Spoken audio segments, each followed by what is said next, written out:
I don't know if you see my guests come to the studio and so far. I don't know what's happening, but today supposed to be the green day for the Unity Party.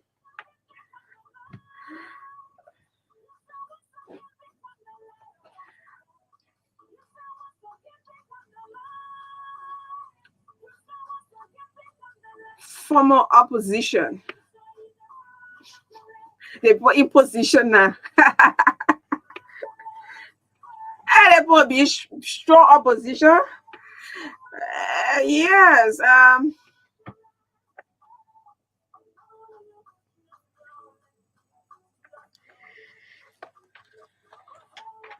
It's really a sunny day today. And yes, in everything we have to give God thanks.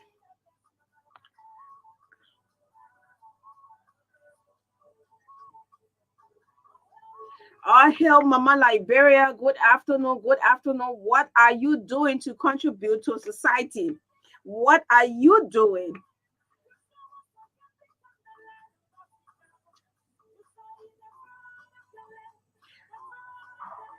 What can people say, okay, yes, I'm proud of him, I'm proud of her because she's doing this, because he's doing that.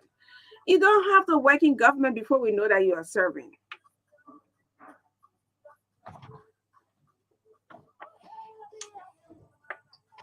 So you see, last week, Thursday, we talked about service with humility. Coincidentally, I spoke with Madam Matilda Tar, Archbishop Matilda Tar. It was on a Friday morning, my very first time, I met her on a program before, and I attended her church at times and programs, but we had a one-to-one conversation this one time at her office. She will be here tomorrow. And she said, Magdalene, I spoke at the Senate yesterday. I spoke on service. She speaks with so much power. She said, I spoke on service. A very great way to lead to greatness is to serve. And I said, but Archbishop, we talked about the same thing on Thursday. That was yesterday. And she said, yes, in the morning, at 11 or 12, when the Senate, before the session, they had this devotion, and she said she spoke on service. And I said, yes, on State of the Nation, we had the youth conversation, and the topic was a service with humility. And I was saying, wow. So she will be here tomorrow, and we have a couple of things to talk about. So serve with humility, wherever you are, whatever you are doing. Community chairperson. I was at a program this one time, and they called it the community chairperson. And then somebody was there saying that king, he's now a chairman, a king. I was like, but what do you mean by his king? Because he said, but the man doesn't want to leave the position. What that's not that's not the focus right now. The focus right now is that wherever you are, whatever you are doing, do it, and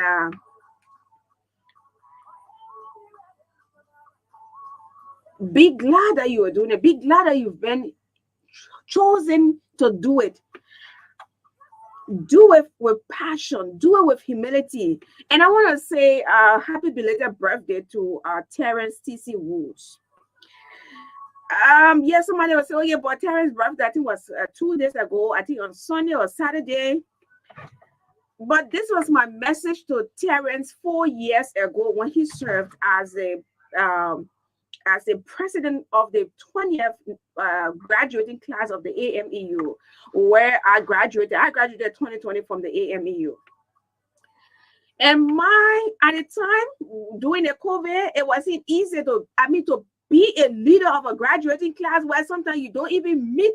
You have to do meeting online. You have to know, social distancing, everybody going with masks and everything. It was so difficult. And the guy automatically grew gray hair as young as he is. Terrence TC, the presidential aide to President Bouaka, he grew gray hair. It started coming up. And during that time, his birthday, and I said, Terrence, your leadership, ability has been tested during this COVID, and I continue to serve with passion. So I reshared the post after Facebook reminded me 4 years ago. Now I'm telling him, I added instead of passion, because 4 years ago I said passion. Now I'm telling him, I told him, serve with passion and humility. So it was also good seeing you at the program on Sunday at the live stream chapel, the school that was dedicated on Sunday. Whether His Excellency, the President, was in attendance with other government officials. And I still want to use this time to say thanks to Pastor David Safatoma, his wife, the entire family. You are contributing to the education sector, and we want to say thank you so much. That's awesome, and we can't stop saying thank you. Always appreciate people when they are contributing, not only when they are on the other side and in code getting you irritated.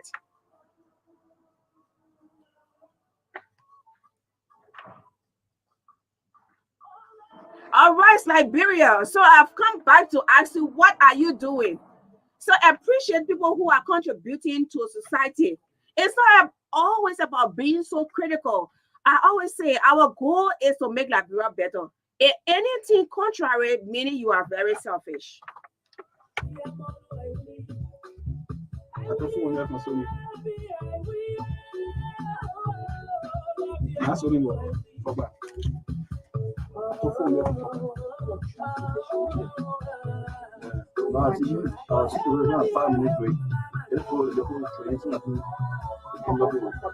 Yeah,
from there, we will speak with, we have Abel Plaki already here in studio. And we will also have online Mr. Clemencio Ure, governor of the Lions Club International.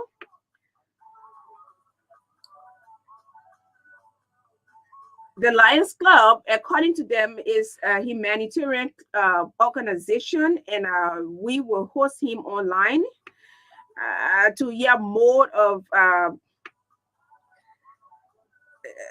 to give us more details about this Lions Club and his planned trip to the Ivory Coast tomorrow. Liberia is on the rising, and I want to use this time to welcome you back to state of the nation. It always promises to be great. So yes, so I will play this. It's going to play for some minutes, and when we come back, we'll do commercial. And we will. This program is proudly sponsored by Orange Liberia, and yes, when we come back, we'll make some money. But listen to this one. Perfect life made her who and what she is today. It's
so strong that they break you physically. They deform your body, but they transform your soul. Those incidents break you, deform you, but they mold you into the best version of you. And the same thing happened to me. And I'm going to share what exactly happened to me. I was 18 years old when I got married. And this thing I'm sharing for the very first time on an international level.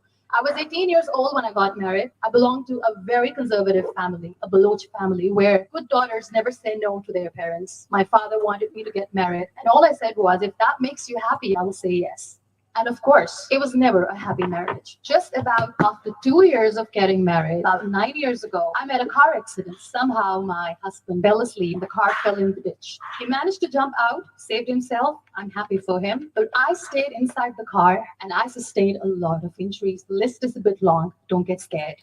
I'm perfectly fine now. Radius ulna of my right arm were fractured. The wrist was fractured. Shoulder bone and collarbone were fractured. My whole rib cage got fractured. And because of the rib cage injury, lungs and liver were badly injured. I couldn't breathe. I lost urinary bowel control. That's why I have to wear the bag wherever I go. But that injury that changed me and my life completely as a person and my perception towards living my life was the spine injury. 3 vertebrae of my backbone were completely crushed and I got paralyzed for the rest of my life. So this accident took place in a far-flung area in the outskirts of a very small province, Balochistan, where there was no first aid, no hospital, no ambulance. I was in the middle of nowhere in that toppled car. Many people came to rescue. They gave me CPR. They dragged me out of the car.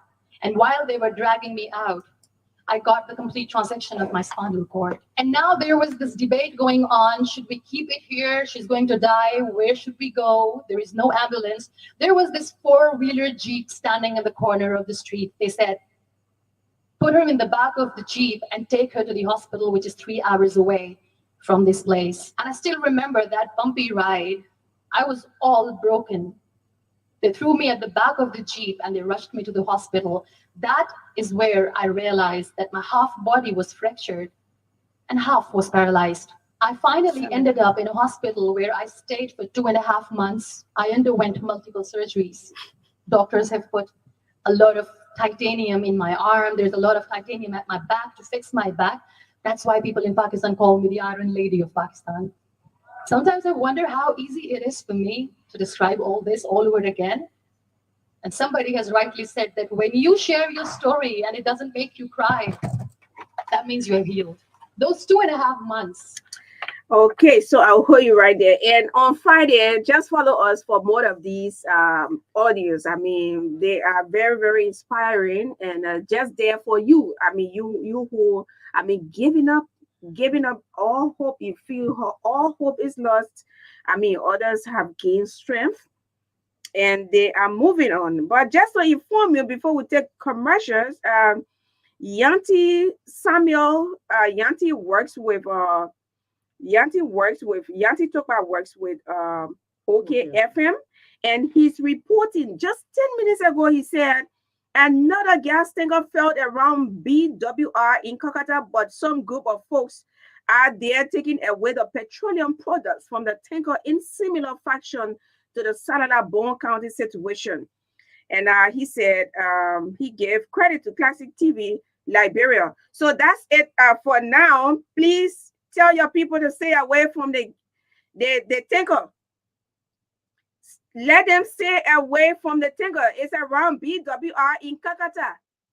We know what happened the last time when we lost our fellow compatriots. So this I'm seeing it in a video here. If you can check on the Yanti Tokpa's page from OKFM, you'll see the tanker lying right down and people are there with drums, gallons and everything. Okay, so Liberians again. So let's make some money. When we come back, we go strictly to our guests and we speak with our correspondents or editors as well. Let's make some money. Echo Bang, Liberia.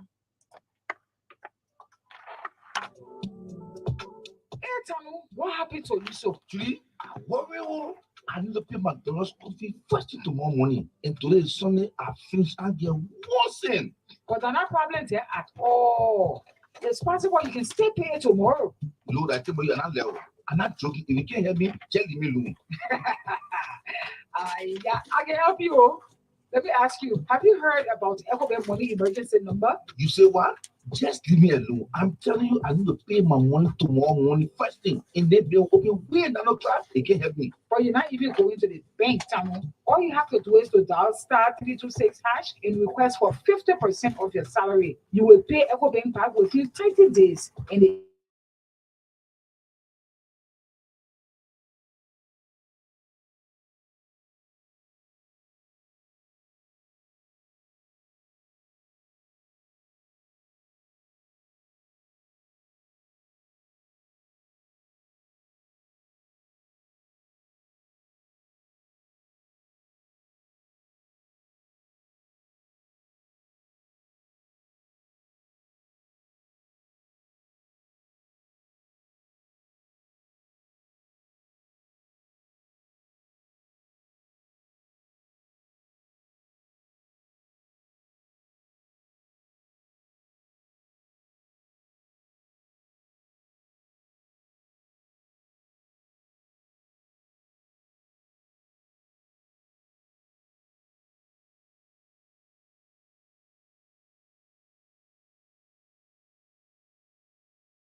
caters to all your needs, surrounded by the charm of nature. It's the perfect spot to host your special occasions. Golf enthusiasts can practice their swing at our attractive golf driving range with the stunning backdrop of the farm's endless green pastures. Take in the peaceful beauty of the farm on horseback with our horse riding experience. Plus, enjoy the company of other farm animals as you explore the grounds. Whether you are here for business or pleasure, a short stay or an extended vacation, or just a getaway from home, it's the ultimate countryside experience where every moment feels like home. At Woki Farms, we pride ourselves on not only the beauty of our surroundings, but also the warmth and hospitality of our staff. From the moment you arrive, our friendly and attentive team at the guest house welcomes you with genuine smiles and open arms, ensuring you feel at home instantly. They are dedicated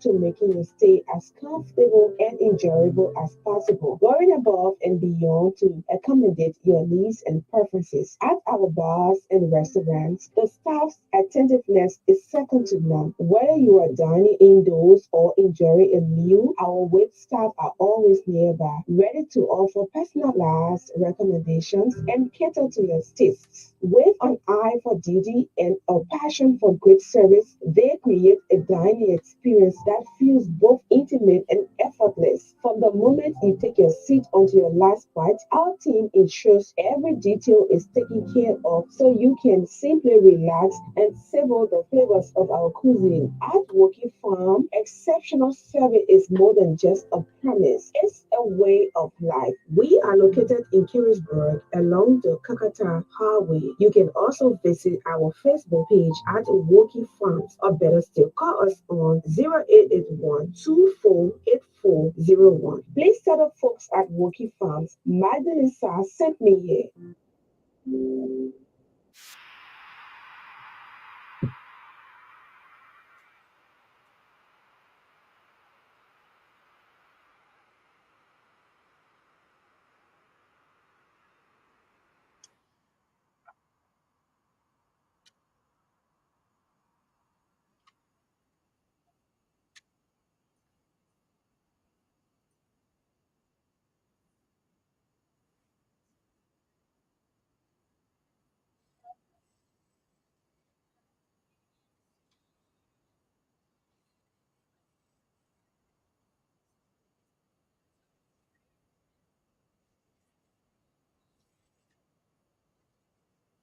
So, what do you want to be remembered for? Sit endlessly and criticize everything, or contributing to the development of Nigeria? Yes, we all are critical, but at times, sometimes it being so selfish.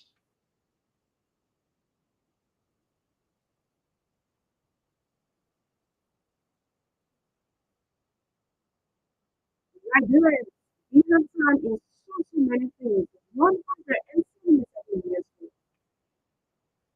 We do not have time, no more time. And sometimes I would say that he was the order. But the president was in the one more time, and the person who tells his foundation about to do this performer, that is it, but I mean, other countries are celebrating that power across the world. But other countries are celebrating good achievements. One runabout, and it doesn't happen at all. Who did it? Who gave credit to it? Something like, see? I mean, and then I said, but nothing. Well, I would say yes. I thank you. I mean, where is that coming? Where we are, we need to give people credit, but this is not something that I just sit and just celebrate one roundabout. We need at least 25 years. So, what do you want to be remembered for? What are you doing in your major point of contribution to the development of Nigeria? Ask yourself this question.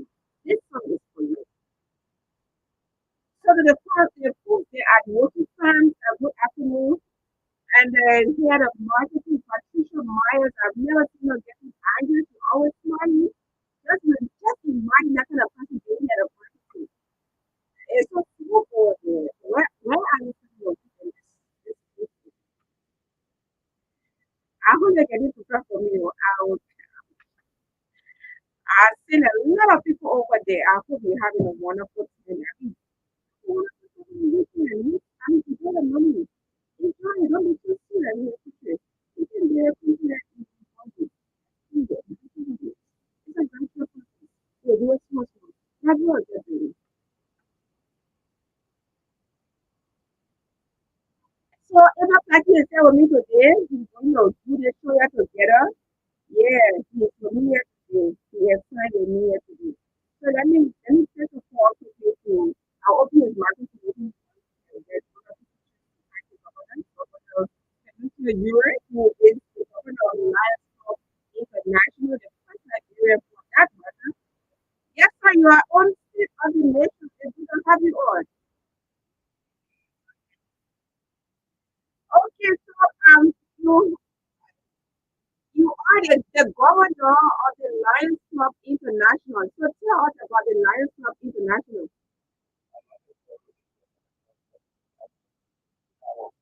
For the district.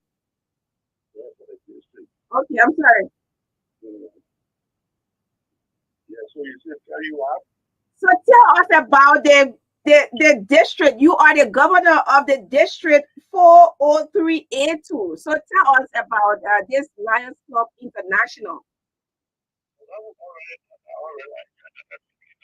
Well, I mean, Madam Major said I should place a call on you at 3. So that's why I placed a call on you. If,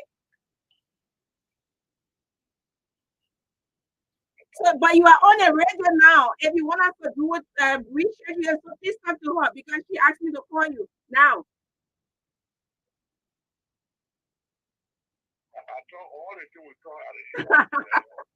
All this for me.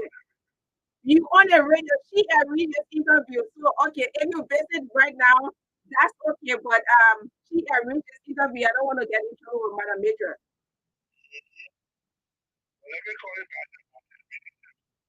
Okay, sir. I would do that. I would do it. Okay, I will get back to you. All right, sir. Okay, sir.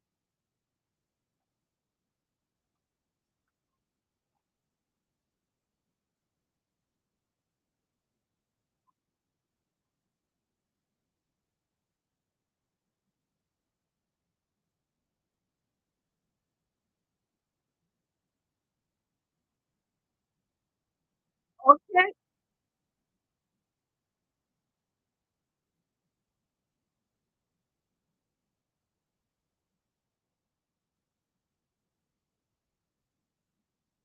So we'll take our correspondence before taking if you're is there with me today, we'll produce the show and present it as well. Today is the green day, and last year at about this time they were all in the rain. Not for them today. I mean the sun is shining.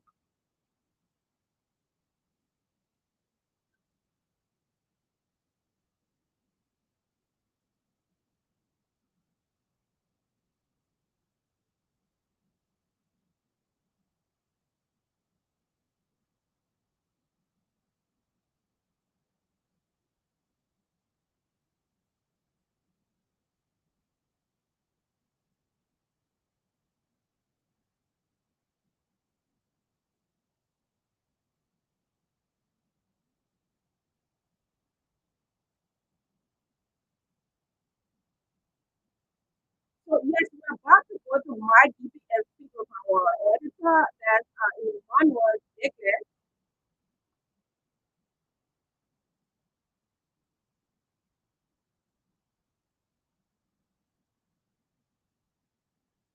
You remember to mess your urine.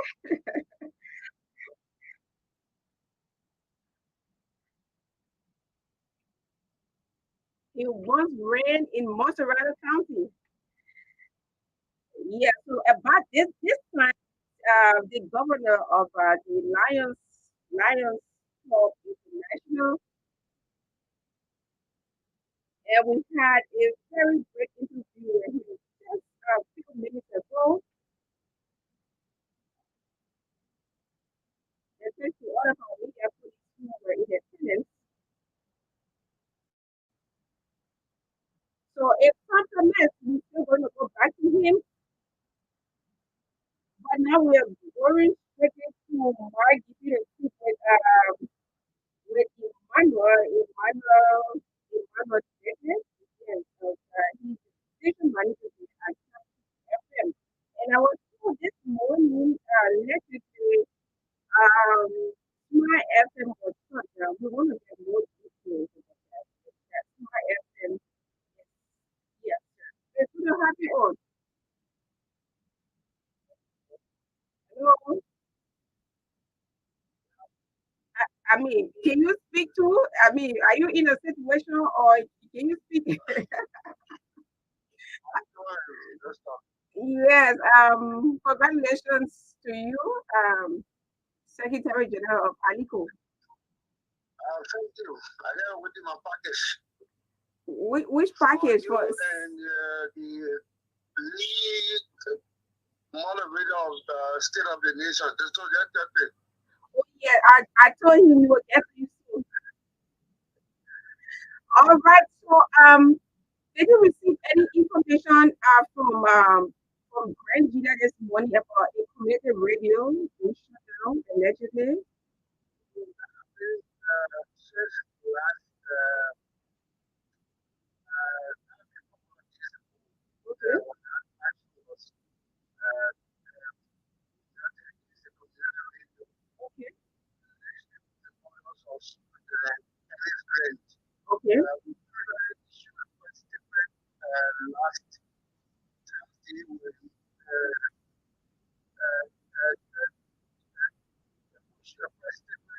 two Thursday ago Okay. when he is with the great dissolved the community Okay. is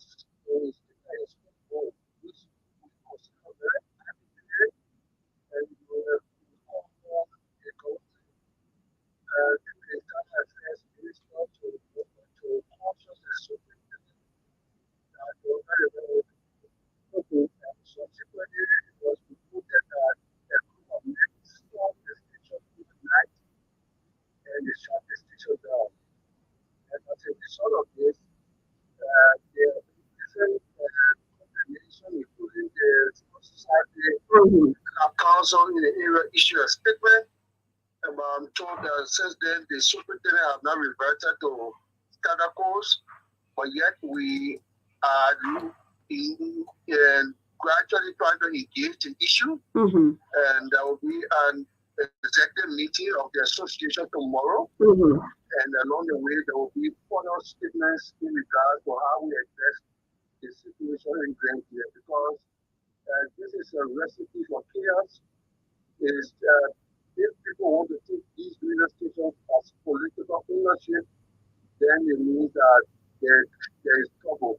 And in order to avert this trouble, they must stop now, and that's been a legal consistent plea that they don't continue to interrupt and interfere with the operation of these radio stations that are owned and operated by the community. Hmm. Okay. What's happening right now? I mean, it's still been shut down. We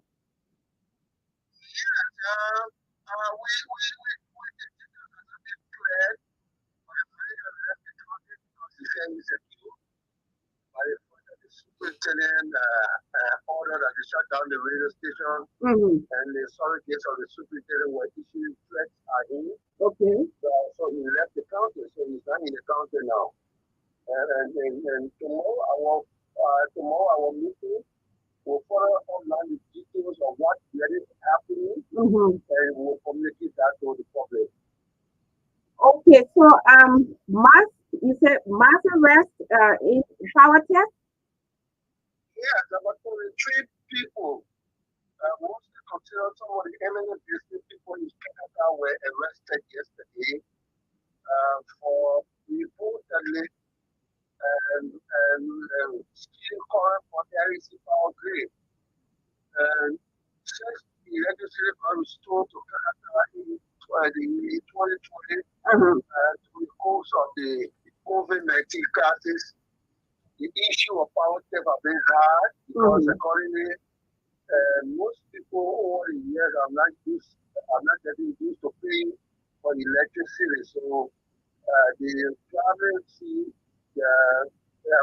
using other means to get access to electricity as the best way. Okay. And the and the power task force came to Kagata yesterday and they arrested about 43 people. And more those people include an Indian national and who was opposed to it. And they were also power task told that he pleaded guilty after he was arrested. And he was charged $5,000 United States fine and after I will pay another local businessman here called Sakito, who owns a mineral production factory. And he was also charged $1,500. He made a payment of $700. And according to the LEC authority who was spoke with said the LEC council authority was going to say that because he's a Liberian businessman, so he paid $700 cash. And the balance is 100 will be paid in installments. It means he paid 300 in September, at the end of September, and another 300 at the end of October, and the last 200 at the end of November. Okay. And several other questions, including entertainment, jobs, also costing land with the power test. Okay. And it is effectively fine by the So, these monies that have been, LEC find these, business owners. What, how much do you have an idea of what they owe LEC? They've been fined from charging ratios from 5,000 United States dollars to 1,500 to 1,000 up to 750, 500, and then you can just leave it. Okay. Yeah, so most of the business people managed to pay 50% of the fine anywhere and give payment plan to pay the rest of it. Mm-hmm. And the others who would have paid have been paid their part. And to the fine in question, it is directly related to LEC's bank account. So those who plead guilty already have paid their fines, and according to the LEC actual claim on Russia, including that those who think that the power and the power therefore they are not to be held for power theft, they have right to go to court. So once they file for litigation, they need the lawyers to file for you and you can take it from there. But those who think that litigation is not necessary and they plead guilty, they pay their fines and they let them go. Okay. Okay, Emmanuel, is there any other thing besides the road situation in Margibi and how the city is as well? We are very much concerned because we've been receiving reports that Kataka is in really, really good when it comes to the issue of sanitation and sanitation or as remains one of the top priorities of this government. The new mayor has made some substantial progress in trying to maintain the sanitary condition of the city. Okay. Now, you don't have stockpile of garbage that it was some years or most of back. At least the city is gradually getting opposed. They have to try cycle regularly they get on a daily basis. But still, these streets are still deep congested. I've been told that the mayor said he has stakeholder engagement with the police, with the drummers, and other stakeholders to see how they get deep congested the city. Because in the street of Kakata, the most often difficult to drive during early morning hour or at night or other thing because all the shoulders of the road are all market there. So street vendors, so the really difficult time. So we're still watching to see how the decongestion in the city will work. Okay. And the area actually projects that will be possible. I don't know how difficult it is for people to understand that they are not supposed to be on the road and selling. Safety comes first. I don't know the implication of these things because you selling right on the road. go, and the all the cars moving about, and it's a highway.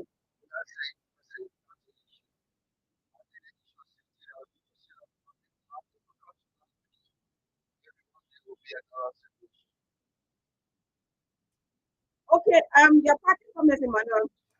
Thanks so kindly, and with my package. Well, you ready for them? No, no, no.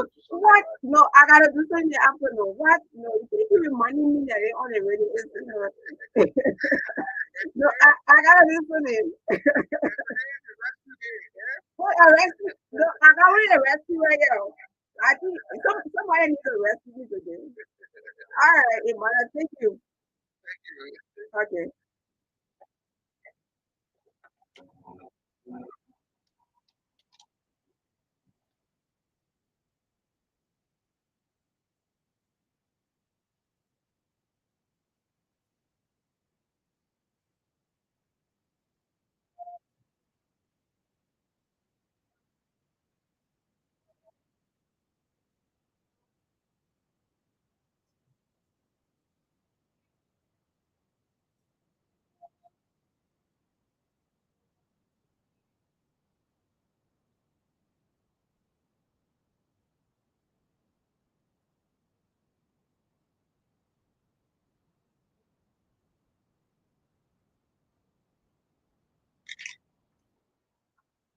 Yes, I'm getting all of the messages. Says this person says gas and for around BWR people are taking gas again. Yes, I said that at the beginning of the show, and I just want to inform the public that gas takeoff sells around the BWR, and people are taking gas. Call your people and tell them to stay away. And I want to give credit to um, Yankee Tupa of Kofi FM. Go on his page and you'll see what's happening over there. And he also gave credit. Giving credit is important. He also gave credit to taxi TV area.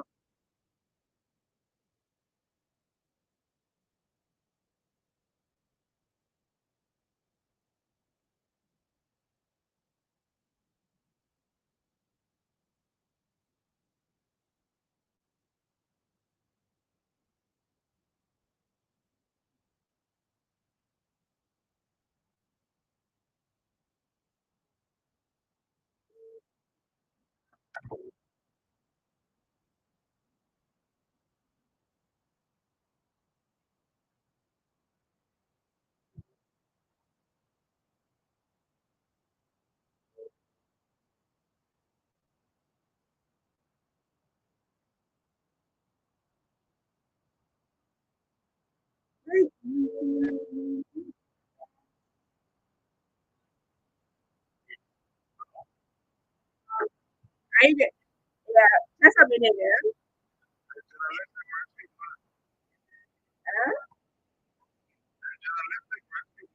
Uh, yeah.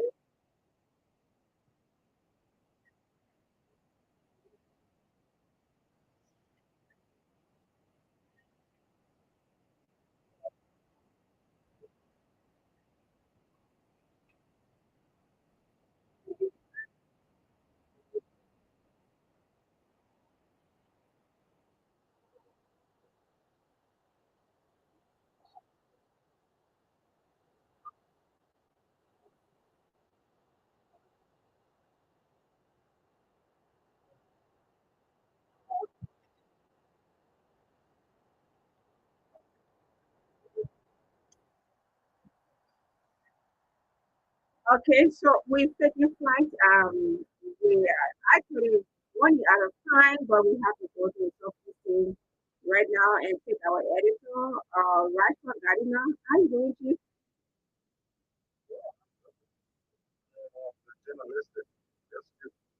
Yeah, stop it. I beat you up. Yeah, I beat you up. What I got to on you. The people that want to rescue me right here, I beat you. I beg you. I decline. Please, I beg you. You stop making you. Be probably helping you. No, I beg you. They position to be. No, I can't accept it. Yeah, I agree. Chief. That's something.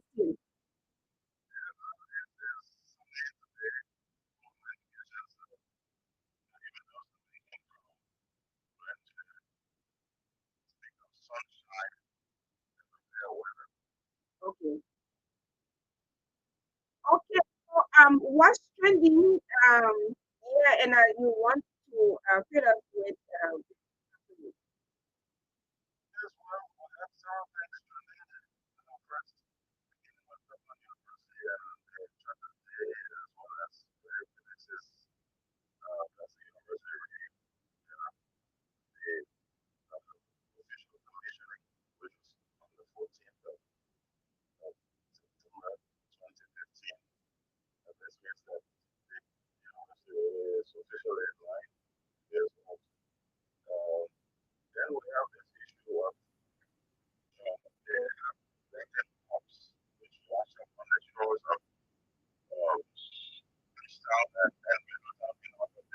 Mhm.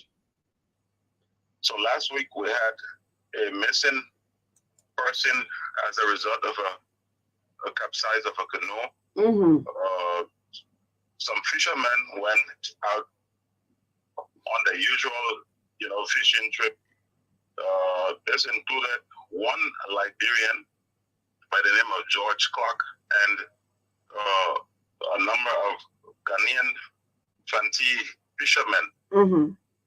Unfortunately, the report is that the canoe capsized, but the Ghanaians survived. The only person who went missing was George Clark. And so we have, yesterday we got this report, and I tell you, it's quite gruesome. It's not good to see because the head was detached from the body, apparently because it was decomposing, and maybe the shaking of the waves and whatnot. So, but the problem is there's no forensic, no way to do a DNA, and the body has decomposed beyond recognition. So nonetheless, the police has been on it, but the family of George Clark are saying that they are going to take an unspecified action because in their claim, the police is not giving the kind of cooperation and support which they expect. And so we don't know exactly what those unspecified, actions will be, but an angry member of the family who spoke to the press yesterday evening said that they were going to take some unspecified action, but the problem is the police is quite incapacitated. I don't know, even in Monrovia, if there's a possibility of doing a DNA, so that's a sad situation. And I'm going to send some pictures to you. It's quite gruesome to look at, a little bit of flesh still remaining on some of the bones and the head and all of that is quite gruesome to look at. Okay, so where is the family? Where is the family? And what are they saying? There's a community in Hapa, a slum community called Ninkambo. That's where the family live, and it's also home to, that community is also home to lots of Fanti fishermen who settled here for a very long time now. And so they are there with, a team of journalists met with them yesterday. Some of them were crying, but the problem is that there's no way to determine whether it is the body of George Clark. That's the problem, and it's quite a sad situation because imagine your child going missing for maybe close to a week and then all of a sudden discovering a corpse which you can't identify. the fact is that there was no one missing from those towns where the body was washed up. That's in Fishtown, a resort town, and also Middletown, just maybe a mile apart. Yeah, so I mean, all indications, all logical indications could point to the fact that it could have been George's corpse, but there's no way to determine, scientifically, because the body, as I said, is decomposed beyond recognition now at this point. Oh my God! And so what next? What next? Is investigation ongoing? The police is investigating, but again, they are, restrained. And I hope maybe I heard that the police has its forensic lab, but looking at the time it's going to take to get the samples or whatever flown or by whatever means taken to Monrovia. It's quite, I don't know, but there's no way that local police could determine whether it is George's corpse that washed up on the beach. Yeah. Okay, so latest development from the TU, it said TU sharing internet.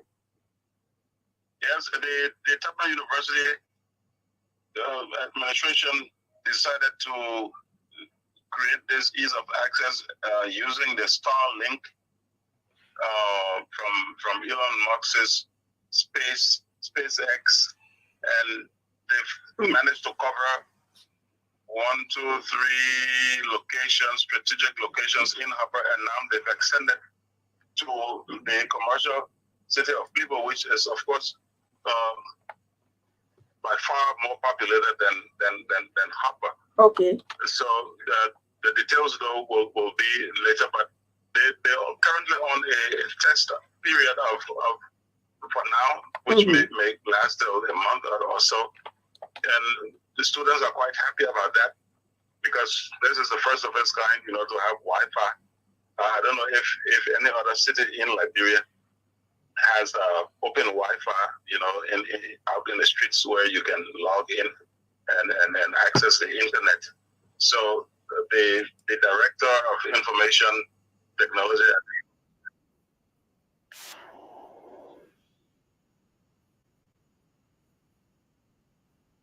Max, where you got this very small VSATs that you can just connect directly and then spread out the internet. So yes, that's it. Okay. Thanks so much. And yes, I beg you, please don't send me no pictures because just by describing what happened to the young man, yes, I'm really not feeling. Yeah. Very quickly that the market at American where last week Monday and Tuesday saw rates by the ERU went on as normal today. People were able to sell their palm oil. They put, I think, based on the intervention of the Educational Council and perhaps representative of District 2, Honorable Anthony Williams, they had to put a hold on that such a seizure warrant, which went wrong with accusations of police beating people and arresting people and keeping another person in the open. But it makes no sense. Bro, for all of us, why should they have monopoly over, palm oil production or selling or whatever? I don't know. I don't know what happened in that country here. That is the biggest question. Yeah. The representative I interviewed him, Anthony Williams, said that in fact the company is not proceeding as per the arrangement to have only one Ivorian expat in a high managerial position, according to him. And from what is apparent on the ground, there are lots and lots of Ivorians in the safeguard group, which includes LOPP and CRC, which does the rubber. lots of Ivorians taking many top level managerial positions which Nigerians could occupy. I mean, they need to work because I mean, the people, what the people elected them for, they elected, I mean, to represent them adequately. So, and they have to, because, I mean, the rights of the people, I'm a citizen. I mean, I don't, have much, but that right of being a citizen of Liberia, it should not be for me.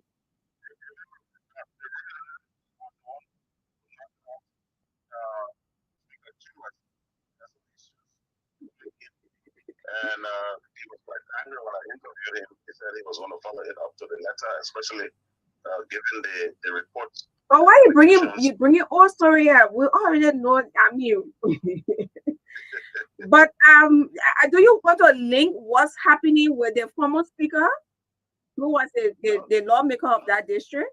No links. The former speaker, in fact, from the indications we're getting, in fact, his radio station was accused of being used to President Boykai, and what I'm hearing is not going down well with the speaker, and he's asked that, in fact, the radio stays closed. So no, there's no link. Okay. Apart from the fact that he was quite powerful during the Weah regime, we don't know him to be, a violent person or someone who would condone invectives against other people. He's not in for that. Okay, yeah. So thanks, Raj, for your parting comment. If you have. I just want to say thanks to all of the listeners around. It's a pleasure serving the people. Okay. All right, Chief. No, I beg you. I beg you. You're begging you. Then they put resting you. Somebody here, they all around begging you. You're stopping. I needed that rescue me. They pulled get it. They say, me, I'm begging you, please. Let me have to give him my dryer. I think I'm gonna rescue somebody.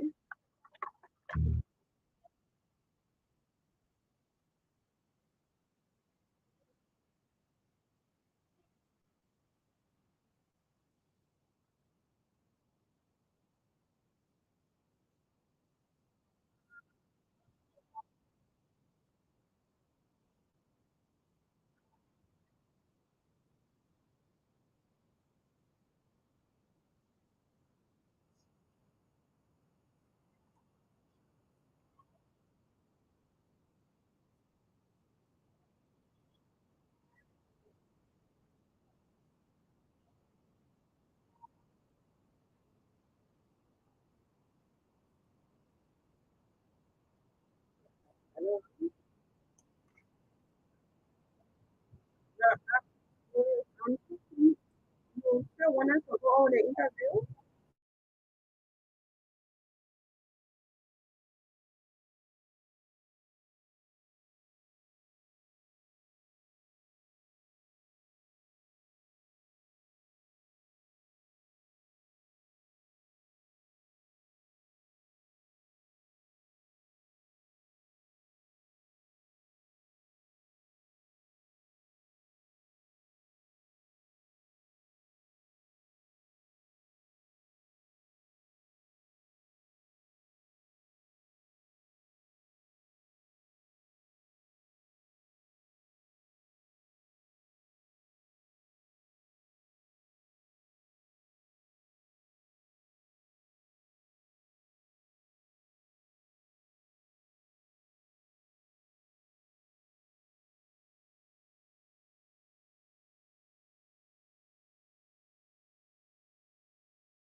you are seated heavily in the government. Your father worked at the executive mansion.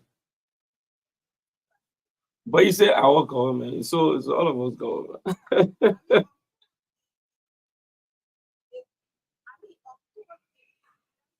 See, you won't see. But I think it's a pleasure.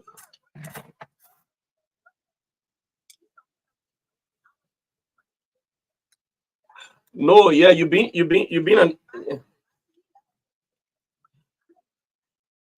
an independent a lady for a very long time. Not independently independent, but you've been independent. You know, that's partially independent. But yeah, yeah, yeah, yeah. You. So I want to thank you for this invitation. It's a wonderful day in our country. I like to just retrospect a little bit. Time like this last year, we were all in the water with our white and green T-shirts. We want to say hands up to those who braved the storm, you know, to get us to where we are today, to have rescued our country. This country was referred to as a pariah state, a failed state, under a failed leader. So we want to thank those who, you know, took up the challenge and went to the pool to elect President Joseph Newman Boakai Sr. and the Honorable Jeremiah Malcolm. So we congratulate all Liberians, even those who did not come out, but they were in their houses praying, seeking the face of God for this day. We want to thank you. We also thank those who contributed. They did not show up in the streets like we did, but they gave financial contributions. Some of them gave logistic. We want to thank all of you, even those who gave their legal support to the rescue mission that God, our Father, and our brother. So we want to just thank you, but this is very important. We just want to just say to those who came up, you know, last year. It's been 12 months on the 17th. You know, last year we were all around. So thank you so very kindly. Even the journalists and those of you who independently, you know, carry our program. We thank you. But there's something there are some things I want to talk about. You know, Firestone signed a concession agreement with the government of Liberia, you know, to lease over 1 million acres of land in 1926 for 6 cents per acre for a period of 99 years. In 2005, Firestone signed a new 37-year agreement with the transitional government of the late Charles Judy Bryant, you know, for 50 cents per acre, you know, from 6 cents now to 50 cents. And then Ellen Johnson Sirleaf came and then, you know, renewed the concession agreement. So that 99 years will be next year. So this year's 98 years. So 2025, Firestone will be exactly 99 years in Liberia as per the concession agreement. But there's something particularly I want to talk about Firestone, and we want to Firestone for the time they've been here. But there is a very disturbing news with respect to the school systems in Firestone. I'm talking about the school system in Firestone. Do you know, Magdalene, that our fathers, our brothers, our uncles, our friends that are tapping in Firestone have suffered a lot? Do you know that Firestone is discriminating? And I want to take my time. Firestone, yes, has contributed to a larger extent. We want to thank them. And we want to thank the presidents that led the concession agreement to be re-looked at, readjusted. The President Ellen Johnson Sirleaf, Charles Judy Bryant, transitional chairperson.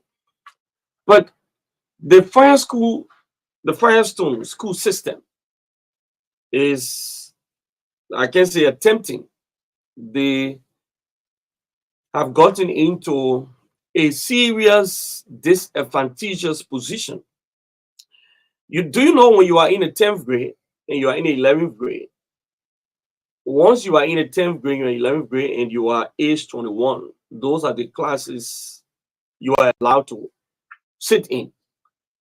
This is bad for the children of Firestone, those who live in Firestone, our parents that have been working, they've been toting the litter on their shoulder. Some of them are walking one side. But when their children, reach age 21, they are no longer accepted to sit in the 12th grade class. Only 10th grade and 11th grade. This is bad. This is wicked.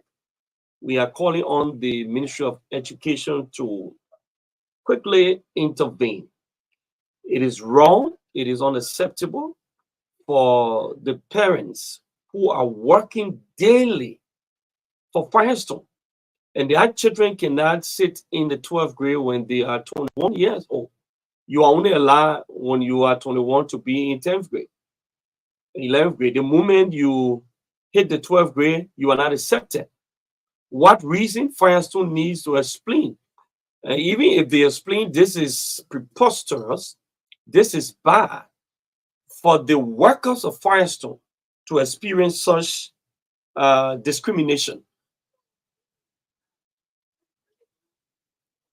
Yeah, meaning, let me speak simple English. My people, all our parents are working in Firestone, our men are working in Firestone, their children. They will go to school in Firestone, but by the time they reach 21 years, they can't be allowed now to sit in 12th grade to graduate.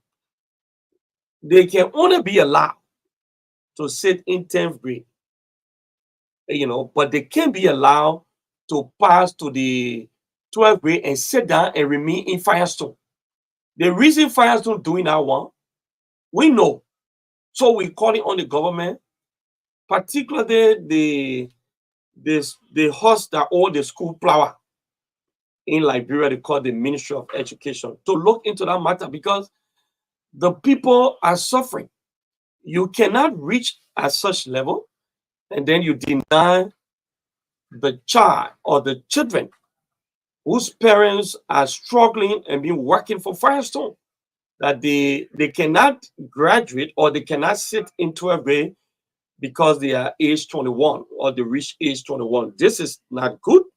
This is wrong. Firestone been here since 1926. So next year, 2025, Firestone will be exactly 99 years. Now, if you say the children cannot sit in 12th grade because they reach age 21, that's discrimination, it's segregation, is bad. Okay, thank you. Let me let me get. Yeah, Chief, you on the radio now. Okay, go ahead. So, well, I mean, just say, because we had this interview with you, we asked all of the questions, and now Madam Major wants us to do this for the next 5 minutes, and yes, so here you are, and please tell us about just 5 minutes, because we are actually in another interview with our senior guests, and we want to do this for you, because yes, so let's get the ball rolling. Just tell us a little bit about the Lions Club and how your activities, your planned trip, and everything in the next 5 minutes, sir. Okay. Let me tell you, the Lions Club is a humanitarian organization. It's a service group. It was founded by an American called Melvin Jones, an insurance businessman who was a wealthy man, blessed. He lived in the suburb of Chicago and came to the center city every day to work. And as he did that, he observed the poor quality of life of the people in the outlying area of the city. And he called on this group of police together to decide to do something about improving the quality of life of the people. Okay. How the Lions International was born. So when it was born, the initial goal was to cater to the underprivileged. Okay. But in 1925, at the International Convention, they invited a blind woman called Helen Keller to address the convention. And at that convention, she appealed to the Lion International to become the knight of the blind, to help the blind people. So the blind, so that the goal was changed, catering to blind people, visually impaired people, and people who are underprivileged. Okay, so the scope was broadened a little bit. But since then, they have brought it even more down to 8 global causes. We have childhood cancer, diabetes, fight against illiteracy, fight against hunger, the environment, with 8 of them are natural disasters and all of these things. So we have constitutional areas with districts spread all over the world. Okay. We operate on that now. We've had 1.4 million people engaging in service. Our motto is we serve. Okay. So we want to now get more hands on deck. So we want to expand our numbers from 1.4 to 1.5 million by 2028. Okay. So in each constitutional area is divided into districts. Okay. Africa is considered constitutional area 8. And our district, which are part of, is called 403. Okay. And 403 is called a multiple district because there's several districts in 403. Okay. There are 403 1, 403 2, 403 3, 403 4. All right. My district is 403 2. Okay. So this is what I'm heading. And this is the first time since Lion Nation was established here in Liberia in 1972 that a Liberian has been elected to head a district of the Lions Club. I mean, in Africa, in the world. Wow. So you set record, and like I said this afternoon, you are the president / governor. Governor. And my district consists of 4 countries: La Côte d'Ivoire, Togo, Liberia, and Sierra Leone. And so we serve for 1 year, and each year they give each district goals. Okay. Goals to expand, increase the number of clubs so that we can reach more people in service. Goals to render more service, develop and implement more service projects. Goal to raise funds to support our service. So we have goals. Okay. Each district, and we take those district governor is responsible to make sure that those goals are achieved. Okay. And those goals, we break it down into small parts until they reach to the clubs. Okay. So I'm supposed to visit each region and visit the clubs. Okay, let me hold you there, Mr. Yuri. So you got a guest here. He wants to ask you a question because he got a question. Everybody got a question? Yeah, Mr. Yuri, it's good hearing you. It's been a very long time. I can remember the last senatorial elections where we were all part of it and we supported a candidate. Okay, Mr. Yuri. Okay, Mr. Yuri. Yeah, we'll have some time together. Thank you for. Okay. To meet the clubs. There are over 60 clubs in Côte d'Ivoire, but 70 of them. Okay. We are going to each club and see what they've done to achieve our goals.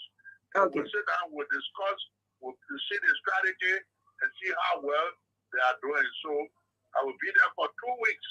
All right. Coming back 30th of September. After that, I will be planning to go to Togo to visit the other clubs there. So this is what we do. So, Okay, yeah, I'm sorry. The time we do not have, enough time. Madam Major Dean can make another arrangement, based on your schedule, and then we can have you, whether online or in person as well. Okay, no problem. Thank you very much. All right.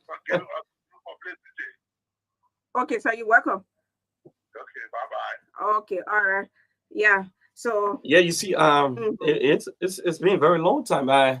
I know, Mr. Uri, you know the elections that popularized Senator Dillon. Then, yeah, there were six Kennedy. Yeah, I just want to tell you how I know him. There were six Kennedys in the race. The late Geraldine Dosheri, the late Alaji Kroma, Wilson Tape, Jackie Kepa, Darius Dillon. We went to the election, but then we had a simple majority. When you lost, you lost. So went to the election, so we had two Kennedys, and Mr. Clemencio Uri were representing the Unity Party at the time. The Unity Party at the time. So the two Kennedys, not even yet, the two candidates that came close and did not get the 50+1 was there were Geraldine Dosheri and Clemencio Uri. And then we that supported Darius Dillon at the time pledged our support to Clemencio Uri, Unfortunately, Clemencio Uri could not win. The late Geraldine Dosheri won. I just want to just bring that memory. It was not even simple majority. You had to get the 50+1 at the time. Imagine it was in the 90s. We just came out of college at the university. And you also remember when he had a hand in the gloves. Yeah. In fact, not a hand in the glove. He had a hand at his nose, and people said. The people were so. Let's go back to our discussion. But Abia, you are at home, and we have to treat you. So you're taking advantage of me, right? So we speak with James Matchingford, and let's do this together. And so this is breaking. James Matchingford is on the line from Magibby. Yeah, you're right. You get it right. This is Matchingford from Magibby, Kakata, particularly. So where exactly are you right now? I'm currently at the Eastern Scene where the container is, and at the Poco Washington Institute here. So tell us what's happening right there, right now. Well, this incident occurred just an hour ago when the travel of this 3,000 watt gasoline container was heading to Kakata. Unfortunately, he had to make a fall down currently. So I talked to the owner of the tanker. Putting the ship or the gasoline. He has said to me, one Johnson COVID has said to me, he's very much disheartened. He don't know what to say. He is moved that he credited this gallon of gasoline, 3,000 watts, and then 3,000 gallons. 3,000 watts of gasoline. Gallons. No, 3,000 gallons of gasoline. Yeah, 3,000. Yeah. So what are people doing there right now? What are they doing? Are they running away from danger, or they are coming? Well, it was surprising to know that this morning, when the incident occurred, not the morning but the afternoon, we saw people where the gasoline was like leaking. And so people were like drag the gas, putting in the container to move with it, and the police commander and other police of security apparatus came in immediately. They took them away from here. So, like we speak, we have people who are very distant from the container, and they are waiting for another truck from Monrovia to come and pull out this container from here because it is scary. It is dangerous to the institution of the Poco Washington Institute, and where this container is currently is right at the dormitory entrance of the girls' dormitory on their campus. So if anything government happens, it will affect Poco Washington Institute. Outside the fence, I know that place very well. It's outside the fence. Motorbike, no cars, you have to come here, and no one should stay in the corridor until they can have a remedy getting this truck off from here immediately. So, do you still have people that claiming over the truck to extract gasoline from there? Like I said to you, the police have come in and they have said to them, no one should even make attempt. Even the owner of this temple, like I said, Johnson, Colby. Is he the owner or the driver? Where's the driver? Well, let me ask him. I asked Johnson, he said to me, the driver will call him, and he's on no location currently. The driver has not been able to show where he is to the temple owner. So the driver, the police, in fact, are in search of the driver, and he's not about to be found. So let me ask you, the key of this truck is not available. So, like I said, the police commander, the temple owner, they are now finding a remedy, calling on government, calling on NGOs to do what? To do what? To them. Calling NGO to do what? Is calling on the government and all NGOs or humanitarian organizations. What, to help him? So that they can have this temple live there for years. But I think. But let me ask you. The council is leaking, and they have no other means to have it stopped. But the only way that they can have this temple live there and get it up for a year, and that we might not know what will happen in the next 30 or 40 minutes from now. Okay. Let me ask you. The fire service are here. We are fire soldiers. They are all here, and they are watching. James, hello, are you there? James, are you there? James, are you there? Hello? Hello, James. James? Yeah. Yeah, if everyone wants to ask you, everyone is here in the studio, he got a question for you. Yeah, I'm telling you. All right, James, please listen. What led to the incident? What led to the truck falling? Okay, yeah. So what led to the truck falling or leaving the main road? Hello. So what happened? What happened? What did the people tell you? Those eyewitnesses. How did it happen? Is that a result of tire? Huh? Like I said to you, if you reflect to total incident, this is exactly what is happening here. Eyewitnesses are far away from this process. How did the accident happen? What did you hear the people saying? What I got from the truck owner, he said that the driver was like going to Kakata, and then he wanted to urinate. So he parked the truck. Unfortunately for him, he didn't pull the handbrake. So the car was like free. All of a sudden, before you could make up your mind, the car was rolling down and I fell in the ditch. That was sluggishness, very careless. That been very careless as a driver. Currently, he's on the wrong. All right. Okay, James. Thanks for the information. Thank you so much. Stay safe. Stay far from there, and please. And always you look, you run. Make sure that your shoes are on, not slippery. Stay safe. Thank you for the information. Yeah, I know exactly where the tanker lies. The girls' dormitory. So if the government and the leadership of this country need work for PWR, they need to respond responsibly to this continual upliftment from here. Okay. All right, James. Thanks for the information.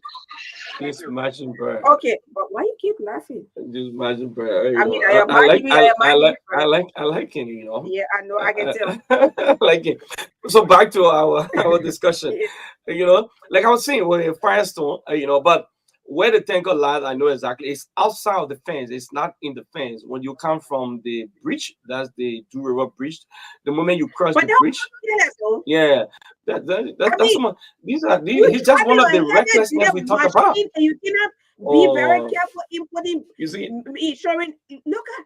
Yeah, this is one of the recklessness we talk about. You're driving such, besides a heavy duty, you're carrying a flammable, product. 3,000. Yeah. A flammable product. Then you park the car to urinate, according to the reporter, but you forgot to put the handbrake. So you are a driver? You're a driver? But that's what some of the eyewitnesses said to him, according to the reporter. Yeah. But that's even beyond that. When you check it, there was something else. I'm just hoping he was not drunk or he was not sleeping, because most of the truck drivers, they don't sleep at night. They drive throughout the night to meet their target. Eventually, they will have to. Yeah, They will get me. So what should be happening now? What should be happening now?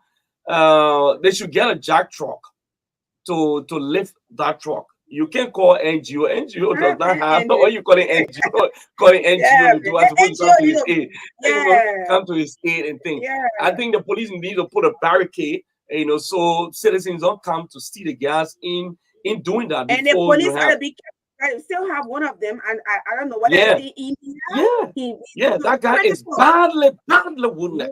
Badly wounded. You gotta stay away. So the police, we love you guys. While you're protecting lives and property, you need to be very careful, because if the truck came from Monrovia, it means the engine is still hot. And that what led to the stuff in Toyota.